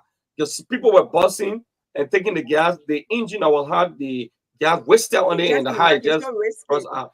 So back to our topic. We are urging the government of Liberia, to quickly intervene. What is happening in Firestone? In Firestone, in Firestone, we finish with the gas issue now. The police there, so immediately the government has intervened. The fact that the police there, the government has intervened. So we are calling on the Ministry of Education. You cannot segregate or discriminate the children of Liberia, especially their parents suffer the work on the plantation. And then if you say at age 21, they cannot sit in the 12th grade, they will have to leave the Firestone school system and go to another school. That is total discrimination. It is totally unacceptable. We can't allow that to happen in Liberia. So we're calling on the Minister of Education and the Ministry of Education family to quickly intervene and arrest the situation. Once the child reaches 21 years, we are getting report from Firestone that those children don't sit in the 12th grade. They will have to go to other schools. This is wrong. This is totally unacceptable. We cannot continue to treat Liberians in this form and manner. We must do something about it. So we call it on the institution responsible for that to do something about it. So the children cannot be disenfranchised. They cannot be discriminated. This is wrong, and it's totally unacceptable. The second thing I want to talk about here, like I said to you, is about people who sell drugs in the street. I don't know whether you've seen these guys. These guys will do a pre-recorded message, and then they will put it on in the public. They will go to set the speaker in the public, just in the street somewhere in the market or crowded area, and then they will have some medicine in a dirty bucket, and they will say, they even insulting women in the message recorded. I don't even want to repeat some of the things they say about women in the pre-recorded message. But the very women, some of them go to buy the market, they will say, their tablet, you see so? And their tablet, when you're pregnant, you don't take the tablet here. When you see your period, you don't take the tablet here. And because it got to do this, it can do that. And you got those people all over Red Light, Kakata, Totota, Bon County, everywhere on Broad Street, they did a pre-recorded message that said that infection medicine. And they pass away. And those who even selling the medicine are filthy, very dirty. The bucket dirty. But then our women, our sisters go to buy this same medicine. You don't know the expiration date. You don't know the manufacturing date. This is why people are coming down with too much diseases in this country. Magdalene, you haven't seen it? Just as the Lone Star and the Orange Boys do their business. They pre-record the message. And off-counter drugs in the bucket. I don't know when last. Pre-record the message. No. I can't go around that. Oh, I just passed by. They were coming here. This medicine, their medicine here is an infection tablet. Don't give it to this person here. When you're pregnant, you can't take it. The Ministry of Health should inject those people from the street. They should take them from the street because they are causing harm, and people going to buy them out of ignorance. That's why you see people are coming out too much diseases in this country, because everything we do in this country, my brother, we do not care as to whether what we do will going to affect us, it's going to harm us, it's going to cause problems. We just want cheap medicine. Liberian man, typical Liberian man doesn't go to the hospital and say he further. So you want cheap thing. I've seen this guy with that dirty medicine in the bucket, and they got a pre-recorded message. And they say the Liberian, come and buy your infection tablet. This tablet gel from Nigeria is very strong. And the first time coming to Liberia, when you buy it, it will flush out every infection from your body. You're not even a doctor. You are not a medical person. No one knows where these things coming from. And the Liberian government is condoning it by not taking them from the street. Because it's not just this month. It is not last month. It's been in the street for several months. People are selling different kinds of drugs in the streets. And the government, particularly the Ministry of Health, that's supposed to see about these things living in the street, nothing has been done about it. And these people, instead of queuing, they are adding injury to insult. We've come to urge the government of the Republic of Liberia that what is happening in the streets is not good. It is not a good thing. People should be stopped. They see it with the music. You got all kinds of unhealthy music being played in the street. That's when the land of the Ministry of Information. You got music people insulting. The music are playing all over in the street. Very dehumanizing music. The wording in the music are so very filthy, very bad. They are not good for the ear. But these music have been playing in the street. Nobody knows what the government is doing. The Ministry of Information is responsible for that. They're supposed to make sure that music, songs that are played in the street are very good for the listening ear. Yeah, that's the hearing. People just play any kind of music, people just record any kind of music, and they are insulting in the music. They are saying all kinds of unhealthy things in the music, and these things are playing. You got children that listen to this thing. It's the same with the drugs.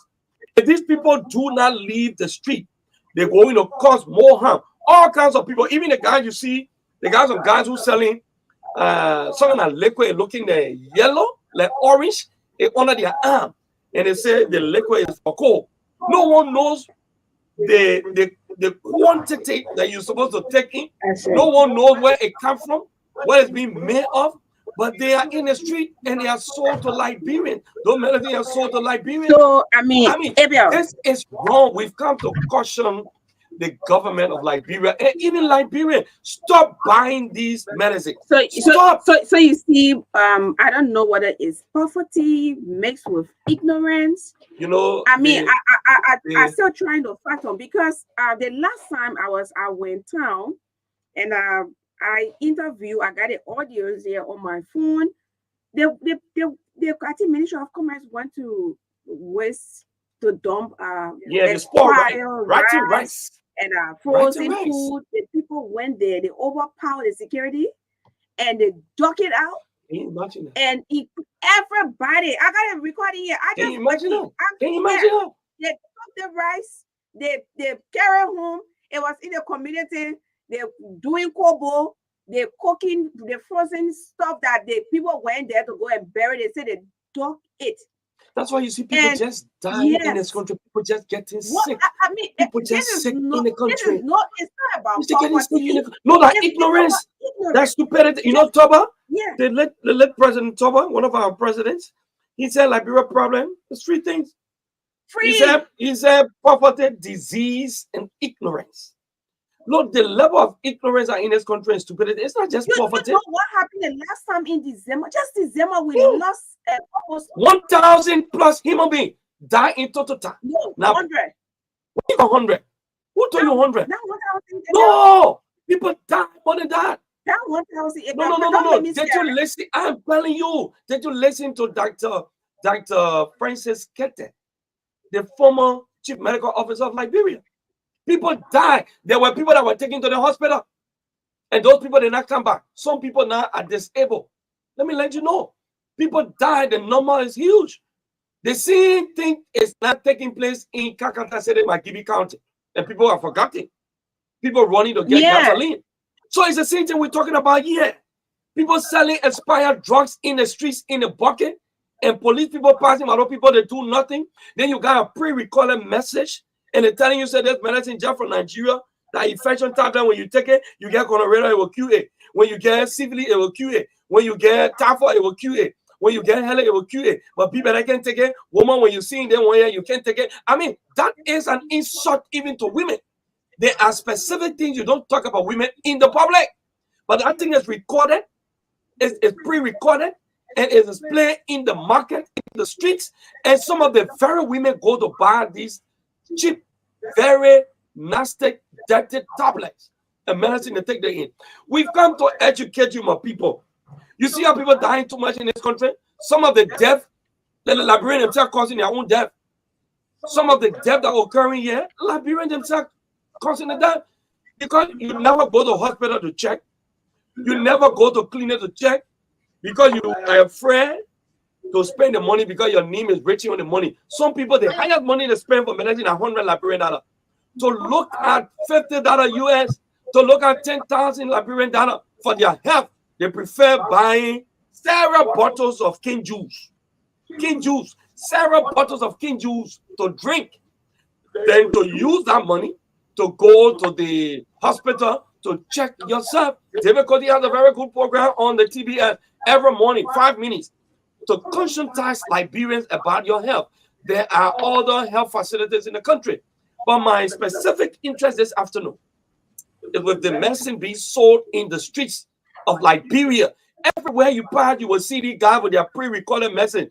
The tablet, the infection tablet, it comes from Nigeria. When you get gonorrhea, it can heal you. When you get the one, it can cure it. It can flush it all. I mean, can you imagine? And then they are disgracing our women in the pre-recorded message. And some of the same women go to buy the tablet we are talking about. You don't know the expiration date. You don't know the quantity you're supposed to take in. You don't know when it was even produced. But you are after even going to just pay $100 because it's so very cheap. Don't allow money to be your God. Money should be slave for you. You can't be living without finding out what's wrong with you. When you go on the side, you buy the addicted, expired drugs. And then you expect to be cured. You expect to be healed. You expect to be well. This is wrong. Stop buying those medicine. Even the guys that carry the thing under their arm, some of that water looking like orange.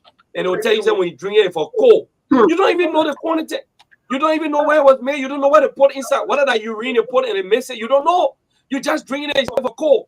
What kind of cold so much that you have that you can't go to the hospital to check yourself? And you're buying all kinds of energy drinks, all kinds of water you see, all kinds of liquid you see in the street, you're buying it. And then tomorrow when something happened to you, then you want to lie on the poor old lady in the community and say that witch. So our mothers are not witches or witchcraft. No. You need to just be on the alert. Stop taking in those dirty substances.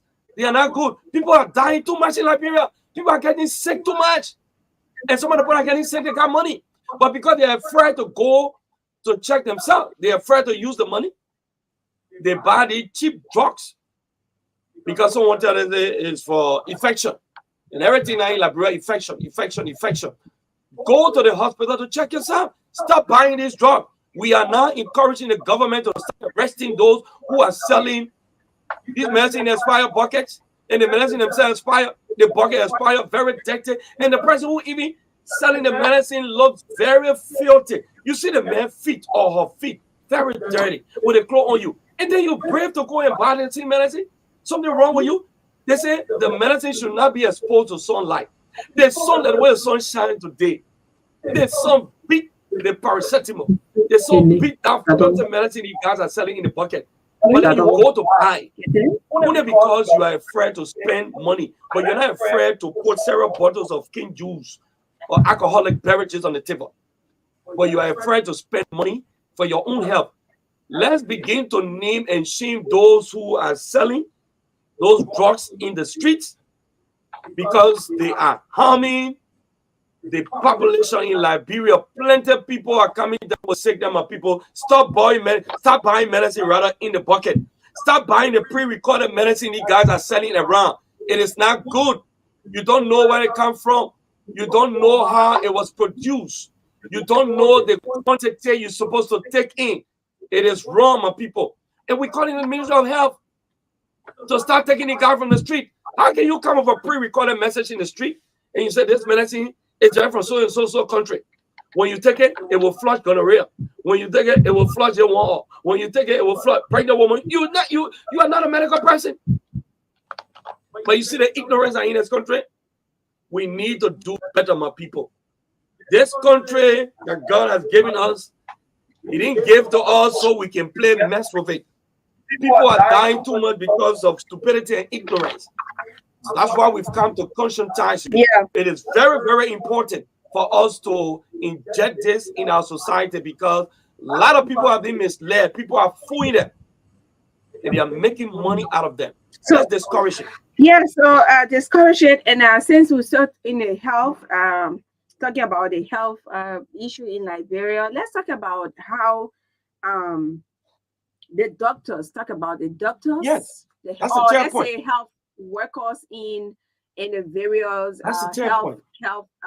Health centers. That's a 10 point. Magdalene, do you know that a lot of people die at our different hospitals, clinics, health centers as a result of carelessness from either the doctors or nurses? I'm sure you've heard reports, you've heard reports. Unfortunately, we don't have a lawyer here, a medical lawyer. If we have one, I haven't seen it. If we have medical lawyers in this country, a lot of hospitals will be sued. A lot of clinics will be sued. People lost their loved ones. People lost their children here. People lost their wives and husbands only because of carelessness. You take somebody to the hospital, you don't know the history of the person, and you quickly administer drip. Some people got different problems. You don't know their problems. You are not open up to it. You as a doctor, you failed to follow all of the instructions when you were in school. You sparred throughout, and you came out of carelessness. You damaged somebody's life. Yeah, we know some people. The doctors will try on you, and there are good doctors here. We are not talking about all of the doctors.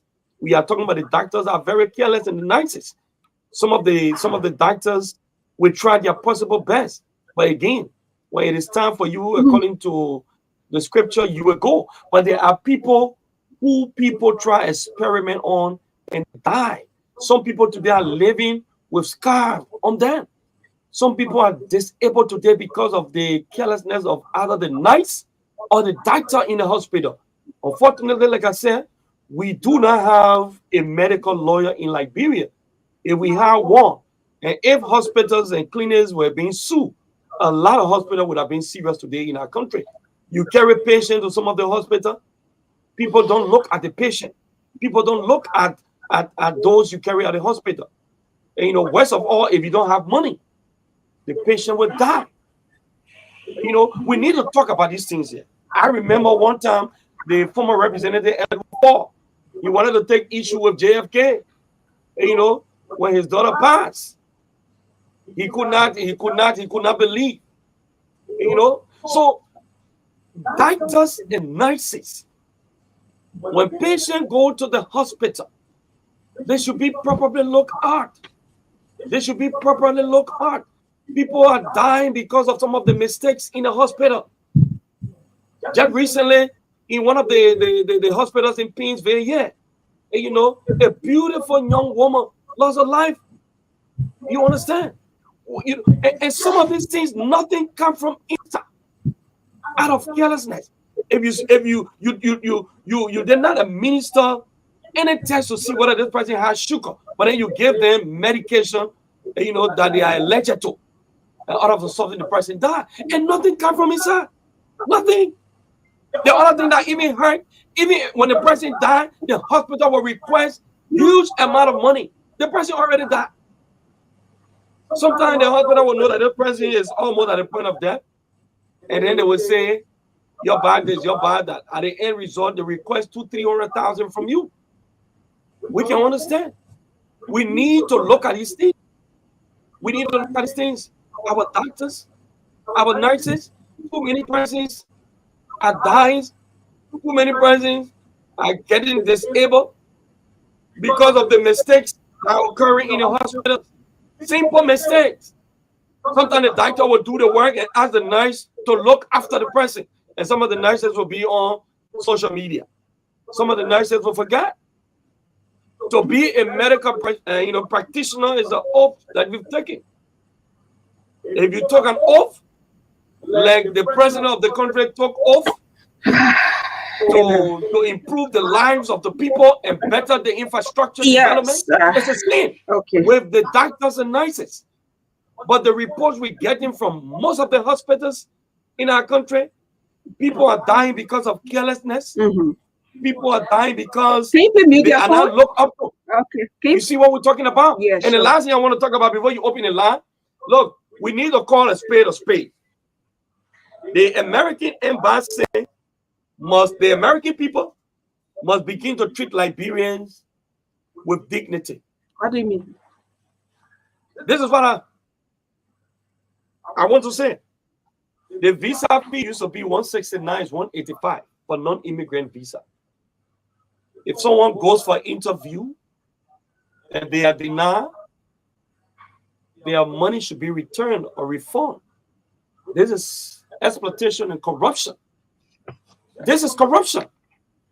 You accept 100%, for example, you pay your money to GT Bank, $185, and you go and say just one question, two questions, you say the person is denied, but the money is not refunded.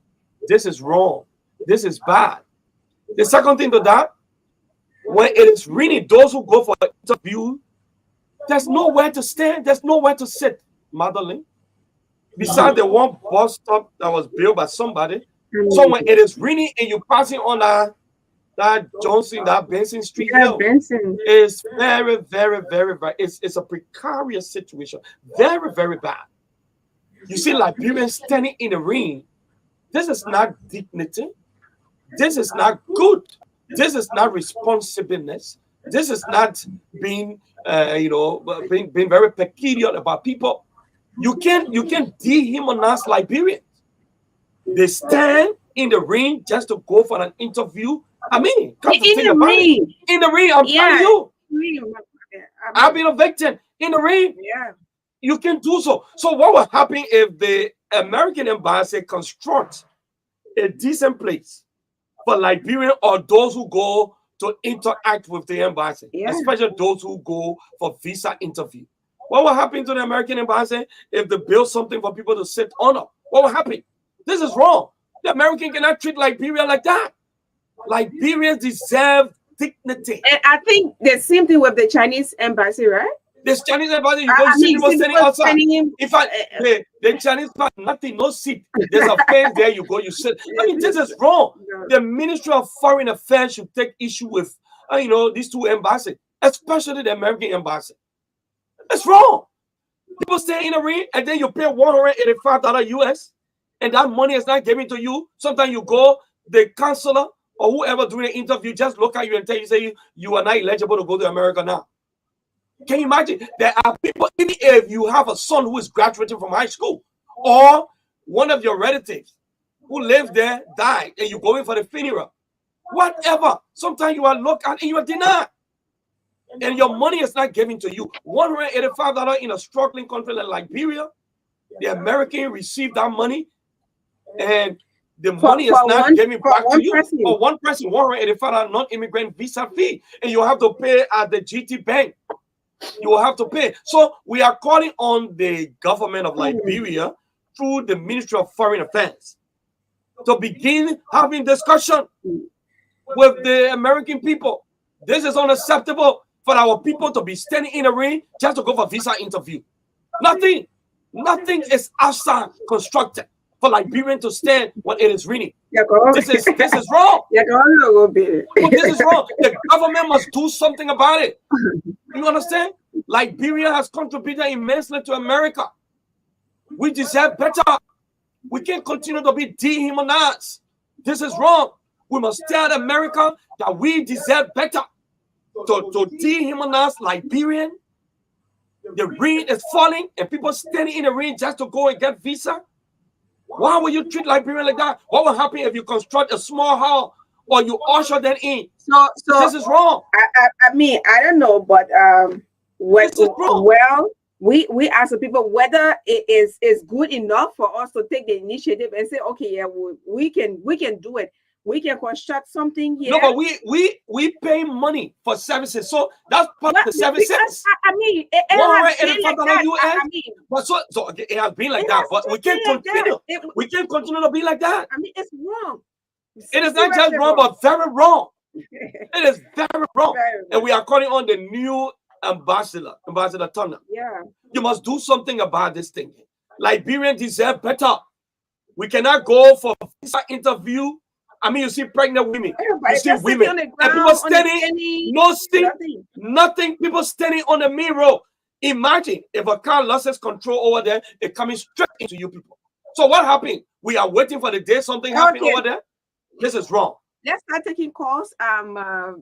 You wanna Daniel Sonny is here with me, one of our interns. Yeah, Daniel. Very quiet man. I don't know why you say quiet like woman. You're too quiet. Just sitting listening to you. You're making a lot of sense. So why you mean that woman? So what will the women also? You mean we are not just quiet people. Any woman you see very aggressive, she need prayer. Then once you get either eye when you see, you're always unfortunate. But women are quiet people. They are decent people. Okay. Stop comparing a guy with. I mean, stop comparing with women. He's quiet. No, but you don't have to say that. No, I say he's quiet like women. Stop. Yeah, you know. Yeah, and that's a very good attitude to be quiet. It's better to be quiet and be respected. And, he's a quiet guy. Thank you for your compliments. All right now. Yeah. Hello. Thank you, Magdalene. Yes, sir. Good afternoon. Good evening. Hello. Yes, sir. So, and let me say hello to my big brother Abel Blackie, and this is voice of Prince Kulaken. Magdalene, I'm kind of like I don't know how to put it, emotionally charged this evening. Unity Party during the last 12 years when it took over, the same way they feel they could bring empty talks to the public that what we just observing. All of those things Bibra even Blackie has said. What's the solution as government official? We voted for the rescue team. Look at that firestone issue you're talking. To say, we only call on the government. But you are policy maker. You are hierarchy. So you want to lecture us about the people that said all of those jobs there, those jobs there that are correct in the street. You want to lecture. When you are in a position to act, you shouldn't condemn. We will do the condemnation. You as a policy maker, you should add upon it. Everything you have said. Look at infrastructure agreement. There's certain extensive residential clause that when the person is working there and when the person pass away, first to only give that person 1 to 2 months for the person's parents to reside there. After that burial, if you in the burial spend 2 months at the funeral home, they will vacate the people, the relative of that person, forcibly out of that place. We have elected you people that even Blackie. Okay. Unity Party, you're lecturing. No, we have grown, we are school enough to the extent that we will take you hour by hour. Don't come and join us to continue. Come on, okay. All right. So I might see you this evening, man. Prince, you have, that's your opinion. Yeah. Hello. Yeah, hello, Magdalene. Please increase the volume. And I'm speaking from Ground County. Yes, sir. Yeah, listening to Blackie, I think he spoke very well. I'm merging with Emmett Hammer. I'm merging with Emmett. You got to move from the noise. Okay. Yeah, please go on. Yeah, so the two issues you stress is about fire zones, and then the American embassy, people standing in the ring and what have you. He spoke very well. Blackie, I think we will back you. I think you can do anything you think that Liberia, we back it up and those kind of things. It's that Liberia is wrong. It's not correct. I think go to the letter, follow it, and see the end. The talking of it, it will not be alone. I'm going to follow to the letter and make sure that the bad attitude be dissolved so that Liberia can live free life as the president is listening after eating oath to make sure that our citizens should live a very healthy life and a very free life. And it's incumbent upon him to do all he can do so that all Liberians can live a better life. Thank you. Okay. You got called there? Yeah. Yeah, where did that even announce a number? But let me, MS. Good Magdalene, good afternoon. What? Let me see. MS. Yes, Magdalene. Yeah, please go on. Yeah, I'll go to the North Lucky. Let me appreciate this afternoon on so many issues that I think in our country. And can't be because even the market authority is in your possession now as a real establishment. And look at the areas in this society where it comes to powerful. Now you found people are bringing nothing to the phone when they nothing to bomb back. Now to the state they are quite here. 1 million acres there in my deep kind of where our food that I can slave. I think that's the way I for that. Because I've been at the age of 12, I've been up to the 1 year. They say you live, then you live. You know how old where you go to school? They come up. So that's how I took our form of that long time. They are one of the country is staff of family to teach the youth and tell them when it comes to improving education in my daily country. Then that's how the two way. They so-called American guys studying and running. You can actually involve from there. You see 40 American walking and people are looking decent. And where's the picture of him? To come and see how to get control of those people. It is wrong. But you see, what I put up on by the after any of go, it's actually all the government because they are not in the okay. Those are the things the community will continue. Thank you so much. This I'm going to give you now. Okay, Emma, thanks for placing in your call. Yeah, take it from that end. Hello? Yeah, hello? My man, put the thing on speaker. Yeah, hello? How you doing, Sis Madoni? Yes, I'm fine, sir. I'm Lincoln Fan, calling you from Radio Community. Yes, sir, quickly. Yeah, first of all, I want to thank your student guest ever so much for the elaboration. He spoke very well. But the problem here is, when it comes to those guys that are selling medicine on the street, I think we have an institution or a branch or organization in the government called National Public Health Institute.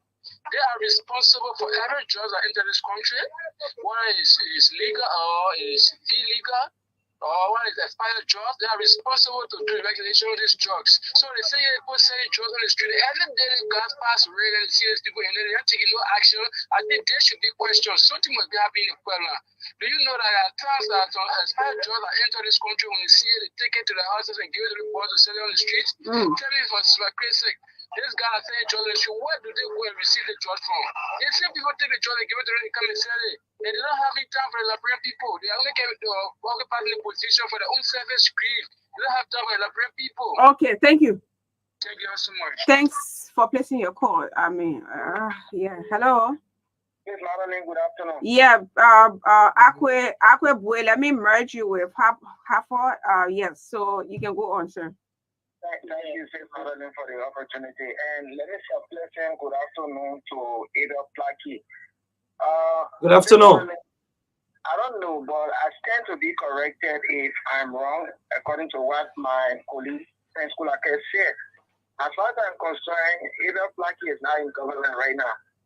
Ada could use his platform this afternoon to serve as one of those politicians that would just sit in studio there and praising this government. But I think we must applaud and appreciate what Bibera Ada is doing this afternoon. There were some key issues he spoke about. There were some condemnations he made. And at the end of his speeches, you always hear him saying, we are calling on government to do what is necessary. So he did not go into stadium and into the to praise him. No, he's flagging issues that are affecting our people. And he spoke on a wide range of issues, talking about the issue of drugs. People are passing around with drugs that are expired. And our Liberian people are purchasing these drugs and they are affecting the people of Liberia. And you heard him saying, we are calling on the Ministry of Health. You heard him talking about even the U.S. Embassy. Yeah. Our people will go down there for interview and they are being maltreated in their own country.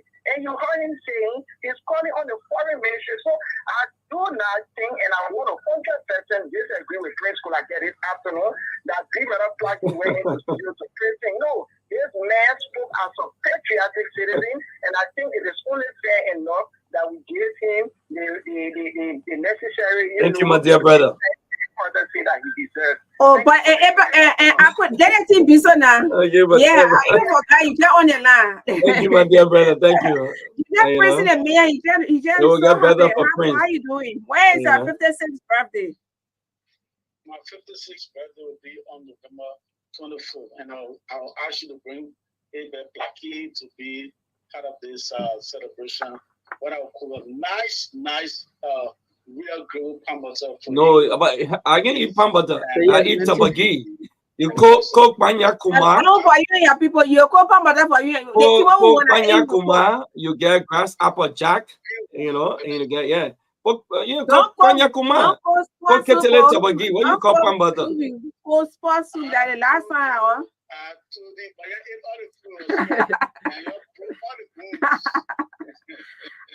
Yeah. So what have you been? I know you've been out of the country, but welcome back from wherever you've been. And this is something we said we have voted for this government, and we will say it when they do the wrong, and we'll say it when they do the right. So everything that Blackie said in the studio, my gym brother, is right. I'm a health practitioner. We see people selling a whole lot of drugs on the streets. You go to red light, they try that, maybe better again. But how you can't selling all of these things? Imagine. Yeah. This thing. Liberia is just another country that when you come to, it's become lawless. People just, when you go into some second, see what kind of ugly things they put building along the streets. What kind of country is this? When you go talking, people say the country high, so the country high, we should make it look dirty when the government is threatening to build. Can you imagine? Yeah. How long will we talking to one U.S. embassy charging $185 and then deny people for visa? How long? When will the government act on behalf of the citizen? How long? People will stand over there giving chairs to you. You told me almost 3 minutes. They come and say, okay. You're making fun of do something what we're crying until they take an action, violent action is not fair. All right. Okay. Magdalene has supporting this thing. You in the government now, Magdalene. You in the government. Oh, Magdalene worked in the government? Do something about this thing. Begging the embassy should start taking. You see, he just looking for me all the time, giving you now. You're attacking me. No. This is corruption. He said you take the poor money. The American government talk to our government and say they stealing the corruption. All of this, we agree. But you carry on corruption too. You take the people money and you deny them the visa, and you can't give them the money back. What is that? And you know. So if you deny for 100 people, you times it 18,000 plus. You times it $185 US for one person times 100. Almost 19,000 right there. Imagine you deny people a visa. Okay. Okay. Yes. Yeah. So I mean, we out of time. Yeah, we're out of time, and we can't keep you. So that's it. Abel, please close up. So I want to thank the callers. This is what we need to do in our country. We need to talk. We need to talk. We should never go back in the bushes to take arms and ammunition to bring remedy to our problems. No, it is wrong to do so. Let's continue to talk. The issue of Firestone is very serious. And we call it on the Ministry of Education to take siege of the matter.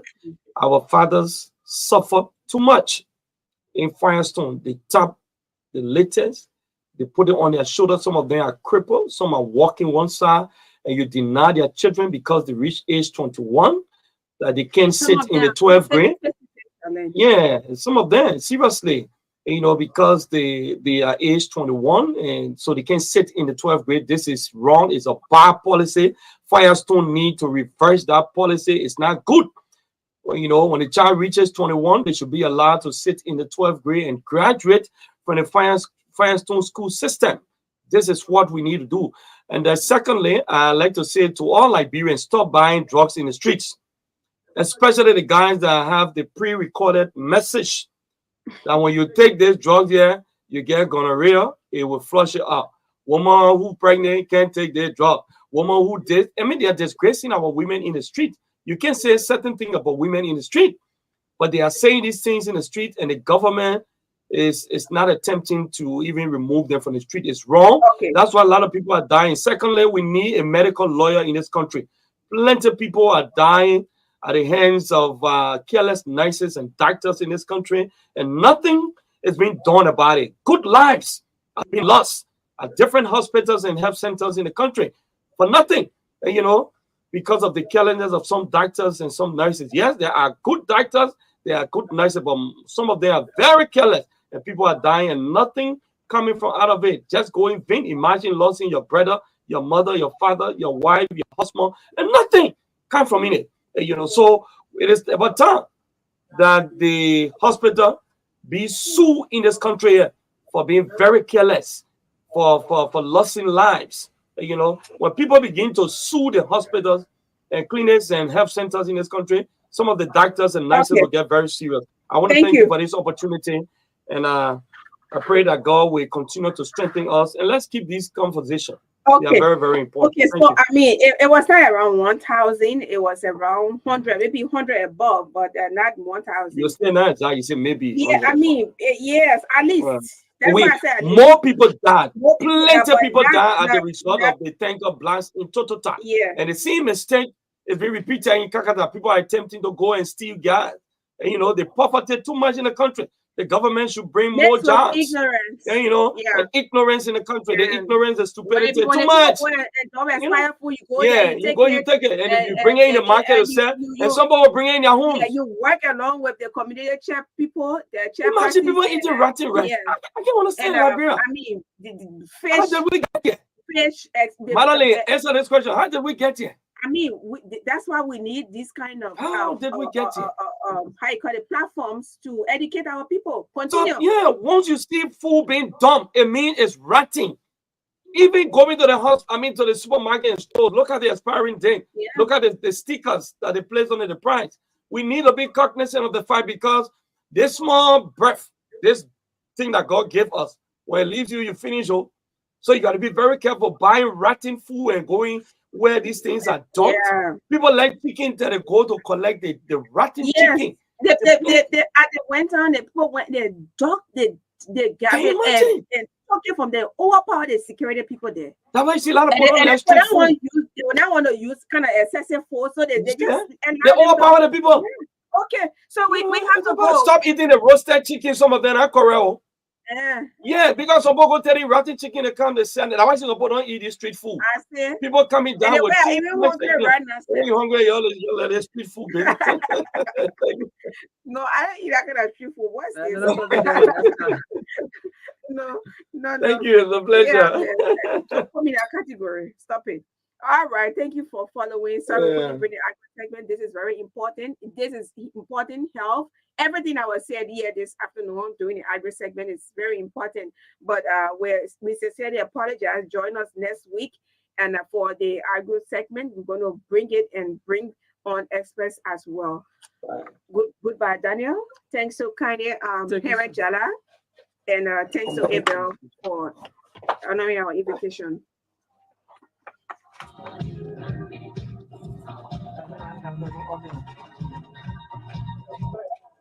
Let freedom ring, and when this happens,